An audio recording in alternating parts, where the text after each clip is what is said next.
Mapagpalang araw po sa inyong lahat. Welcome to DJ Sean Stories. Turn on your notification bell, like and subscribe para sa crime stories araw-araw. Madalas nating marinig ang mga katagang hating kapatid. Pero paano kung dumating ang panahon na pati asawa mo ay gustong makihati ng iyong kapatid? Hahayaan mo bang mangyari ito? Yan ang ating kwento ngayon, kung saan isang magkapatid ang naghati sa iisang lalaki. Taong 1980, nag-migrate ang mag-asawang Khan mula Pakistan papuntang United Kingdom. Taong 1982 na nagkaroon sila ng unang anak nilang babae, at ito ay si Saima Khan o tawaging nating Sarah, 34 years old. Makalipas ang 7 taon, nagkaroon uli sila ng isa pang anak at ito ay si Saba o tawagin na nating Annalyn, 27 years old. At nang mga sumunod na taon, nagkaroon naman ang mag-asawang Khan ng 2 mga lalaking anak. Si Sarah ang nag-aalaga sa kanyang kapatid habang ang kanyang mga magulang ay nagtatrabaho. Pati ang mga gawaing bahay ay si Sarah na rin ang gumagawa. Kahit na maraming responsibilidad, maganda pa rin ang grades ni Sarah habang siya ay nag-aaral. Naging close nga ang magkapatid na Sarah at Annalyn. Halos hindi nga sila mapaghiwalay habang lumalaki. Taong 2003 na nagtapos si Sarah at naging nurse. Pero kalaunan ay pinili na lamang maging caregiver. Nang tumungtong si Sarah ng 22 years old, naghanap na ang kanyang mga magulang ng kanyang mapapangasawa sa Pakistan. Hindi naman nagreklamo si Sarah nang nalaman niyang ipakakasal na siya sa isang lalaking hindi niya pa nakikilala. Ang lalaki na ito ay si Hafez Rehman o tawagin natin Jason, 37 years old. Ayon nga sa pamilya ni Sarah, si Jason ay kalmado at matinong lalaki. Naging masaya nga ang mga magulang ni Jason nang inalok ang kanilang anak ng babaeng pakakasalan sa UK. Alam nga nilang mapapabuti ang buhay ni Jason sa UK kaysa sa Pakistan. Agad namang naikasal ang dalawa sa Pakistan. Pagkatapos ng kasal, umuwi si Sarah sa UK para ayusin ang visa ni Jason para pwede na silang magsama. At taong 2008, nang nakapunta nga si Jason sa UK. Tumira ang dalawa sa apartment na pagmamay-ari ng mga magulang ni Sarah. Kasama nila sa apartment ang iba pang mga kapamilya ni Sarah. Si Jason kalaunan ay naging isang taxi driver at si Sarah naman ay nagtrabaho pa rin bilang caregiver. Sa kanilang pagsasama, nagkaroon sila ng 3 mga anak. Nagawang balansehin ni Sarah ang pagiging nanay at pagtatrabaho dahil sa tulong ng kanyang kapatid na si Annalyn. Kay Annalyn naiiwan ang mga bata at siya ang nag-aalaga sa mga ito habang ang ibang miyembro ng pamilya Khan ay nasa trabaho. Pero kalaunan nga ang masayang pagsasama ni Sarah at Jason ay nahaluan ng pagtataksil. Si Annalyn, ang nakababatang kapatid ni Sarah, ay unti-unting nahulog ang loob sa kanyang bayaw na si Jason. 18 years old lamang si Annalyn nang nagustuhan niya si Jason, kahit alam niyang mas matanda ito sa kanya. Nung una, nagpakita na ng motibo si Annalyn na gusto niya si Jason, pero hindi siya pinansin ng lalaki. Subalit, naging busy si Sarah sa pag-aalaga ng kanilang anak at nag-iba na ang pananaw ni Jason. Tila nga kumagat na siya sa pai ni Annalyn at sinabing interesado na din siya sa kanyang hipag na si Annalyn. Dito na nga nagsimula ang bawal na relasyon sa pagitan ni Jason at ng kanyang hipag na si Annalyn. Ni isa sa pamilya Khan ay walang nakapansin sa nangyayaring pagmamahala ng dalawa. Sa text at chat lang madalas mag-usap sina Jason at Annalyn para wala ngang makapansin na sila ay nagiging close. Sa taxi naman ni Jason nagkakaroon ng oras ang dalawa para magsama. Nang tumagal, naging demanding na si Annalyn kay Jason.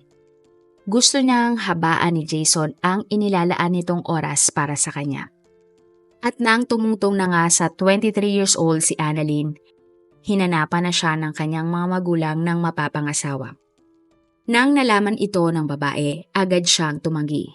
Sinabi ni Annalyn sa kanyang mga magulang na gusto niya munang makapagtapos ng pag-aaral bago siya mag-asawa tulad ng kanyang ate. Taong 2014 nang nabuntis nga si Sarah sa bunsong anak nila ni Jason. Kasabay nito ay nabuntis din ni Jason si Annalyn. Hindi masaya si Jason nang nalaman na buntis si Annalyn. Alam kasi ng lalaki na masisira at mapapahiya ang kanyang pamilya kapag nalaman ng lahat na ang kanyang hipag na si Annalyn ay kanyang nabuntis. Iminungkahi ni Jason kay Annalyn na wag na lamang ituloy ang kanyang pagbubuntis. Pero sinabi ni Annalyn baka pwedeng tumakas na lang sila at mangibang bansa. Tinanggihan ito ni Jason at sinabing hindi niya kayang iwan si Sarah. Dahil mahal na mahal niya umano si Sarah at kanilang mga anak. Kaya naman wala nang nagawa si Annalyn at hindi na itinuloy ang kanyang pagbubuntis. Takot na takot nga si Annalyn dahil sa posibleng maging komplikasyon ng kanyang ginawa at naging mainitin ang ulo ng dalaga. Mas lumala pa nga ang lahat nang hindi na binibigyan ng oras ni Jason si Annalyn. Nilayuan na siya ni Jason at kalaunan nga ay nakipaghiwalay na kay Annalyn. Dito na inilaan ni Jason ang kanyang mga oras sa bago niyang anak at sa kanyang asawang si Sarah. Tila bumabawi nga si Jason sa lahat ng mga oras na wala siya sa tabi ng kanyang pamilya dahil mas pinili niyang makasama si Annalyn. At dahil hindi na pinapansin ni Jason si Annalyn, ilang maraming text ang ipinadala ni Annalyn kay Jason. Sa mga text na ito, sinasabi niyang mahal na mahal niya pa din si Jason.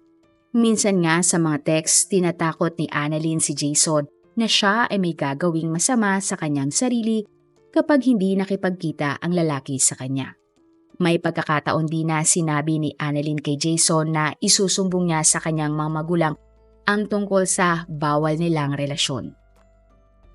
Nag-alala si Jason sa mga text sa kanya ni Annalyn at nag-isip ng solusyon. Taong 2016 nang sinabi ni Jason sa pamilya na gusto niya nang ilipat ang kanyang pamilya sa isang bahay.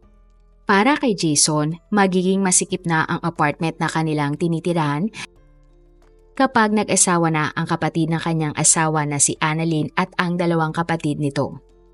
Ang mga magulang naman ni Sarah ay hindi na kumontra at sinuportahan ang desisyon ng kanilang manugang.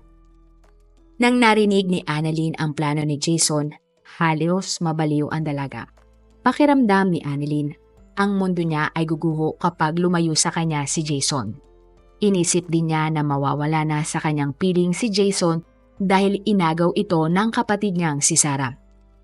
Tila nabulag na nga si Annalyn ng kanyang galit at inggit sa kanyang ate. Sa isip niya, hindi karapat-dapat para kay Sarah ang kasiyahang tinatamasa nito sa piling ni Jason. At para hindi mawalay sa kanya si Jason, ang tanging inisip lamang na solusyon ni Annalyn ay patayin ang kanyang kapatid na si Sarah. Naniniwala kasi siya na kapag namatay na si Sarah at maging biyudo si Jason, maaari na siyang pakasalan nito. Kaya naman, sa sumunod na mga buwan, nagbabad sa internet si Annalyn para maghanap ng solusyon sa kanyang problema. Nag-search si Annalyn kung paano patayin ang isang tao na magmumukhang aksidente lamang ang lahat.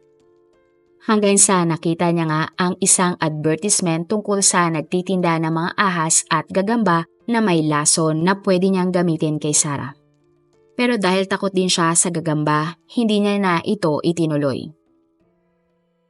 April 2016, nang nakipagkita si Annalyn sa isang mangkukulam. Nagbigay ng mga larawan at gamit ni Sarah si Annalyn na kakailanganin daw sa paggawa ng orasyon ng mangkukulam para mamatay si Sarah. Nagbayad nga si Annalyn ng 40,000 pesos sa mangkukulam. Pero hindi gumana ang orasyon at hindi na niya nakontak pa ang umanong mangkukulam. Binalikan ni Annalyn ang mangkukulam pero hindi niya na ito makontak. Ang isa pang idea ni Annalyn ay kumuha ng taong papatay sa kanyang ate. Pero dahil wala ng pera, hindi natuloy ang plano na ito. Kasabay nito, nalaman nga din ni Annalyn na nakakita na si Jason ng kanilang bagong titirahan ni Sarah. Kaya nag-research uli sa internet si Annalyn kung paano pagmumukaing pagnanakaw ang isang insidente. Pero mamamatay pa din si Sarah. Pero hindi niya basta-basta magagawa ito dahil maraming tao sa kanilang bahay na pwedeng makakita ng kanyang gagawin. Pero isang araw, may kamag-anak sila sa kabilang probinsya na namatay. At ang buong pamilya Khan ay kailangan pumunta sa probinsya para puntahan ang kanilang kamag-anak. At hindi sumama si Annalyn. Alam kasi niya na kapag umalis ang lahat ng kanyang miyembro ng pamilya, ang tanging may iwan lamang sa bahay ay siya, si Sarah at ang mga anak nito. Ito nga ang nakitang oportunidad ni Annalyn para isagawa ang kanyang plano. Agad nagpunta si Annalyn sa isang tindahan para bumili ng kutsilyo. Sa isang larawan nga ay nakita siya na nagbabayad sa kahera. May 23, 2016, pinagmaneho ni Jason ang pamilya Khan papaalis. Pumasok naman sa trabaho noon si Sarah. Bandang 10:00 ng gabi, tinawagan ni Annalyn si Sarah at sinabing hindi maganda ang pakiramdam ng isa sa kanyang mga anak. Sa pag-aalala ni Sarah, agad siyang umuwi kahit hindi pa tapos ang kanyang shift. Pagdating ni Sarah sa tapat ng kanilang bahay, napansin niyang madilim ang buong lugar. Nang nasa pintunan ng bahay si Sarah, bigla na lang siyang inatake ni Annalyn ng kutsilyo. At dahil nga madilim ang lugar, hindi nakita ni Sarah ang umatake sa kanya. Ilang beses pang sinaksak ni Annalyn ang kanyang ate hanggang sa tuluyan na nga itong namatay. Pagkatapos ay tinago ni Annalyn ang kanyang damit na may dugo at ang kutsilyo sa isang itim na plastik. Itinago niya ang plastik sa kanyang cabinet. Kinuha ni Annalyn ang lahat ng mga alahas sa bahay at ikinalat ito. Pagkatapos ay naligot siya at napansin ang sugat sa kanyang braso. Pinasag din niya ang salamin sa pintuan para kunwari ay doon pumasok ang magnanakaw. Matapos nga ang lahat, saka pa lamang tumawag ng pulis si Annalyn. Agad namang dumating ang mga pulis at nagulat sila sa sinapit ni Sarah dahil parang may galit umano ang gumawa ng krimen. Dahil sa dami ng saksak na kanyang natamo, hindi maiwasang isipin ng mga pulis na personal ang motibo ng sospek at hindi simpleng pagnanakaw lamang. Kaya naman kinausap ng mga pulis ang tanging witness, si Annalyn. Sinabi niya na bigla na lamang siyang nagising dahil hindi maganda ang pakiramdam ng isa sa kanyang mga pamangkin. Kaya naman tinawagan niya si Sarah para ipaalam ang kanyang nalaman. Habang inaantay niya ang kanyang ate, nagising na lamang daw siya dahil sa mga sigaw. Hindi nga daw siya agad lumabas ng kwarto dahil baka maalerto ang magnanakaw at saktan din ang kanyang mga pamangkin. At makalipas nga ang ilang minuto, lumabas na siya ng kwarto. At pagbaba nga niya ng kwarto, nakita niya ang kanyang kapatid na duguan. At dito na nga siya tumawag ng mga pulis. Napansin ng mga pulis ang sugat sa braso ni Annalyn. Pero sinabi niya na nakuha niya iyon dahil sa basag na pinto sa bahay. Sinabi ng mga magulang ni Sarah na may iilan sa kanilang alahas at gamit ang nawawala. At lahat nga ng mga posibleng ebidensya ay nagtuturo na pagnanakaw ang motibo ng sospek sa pagpatay kay Sarah. Nagulat ang magnanakaw sa biglaang pagdating ni Sarah, kaya wala itong naging choice kundi patayin ito. At ayon sa autopsy ni Sarah, napakaraming saksak ang kanyang tinamo. At dahil nga sa sobrang lala nito, posibleng isang lalaki nga daw ang gumawa ng krimen.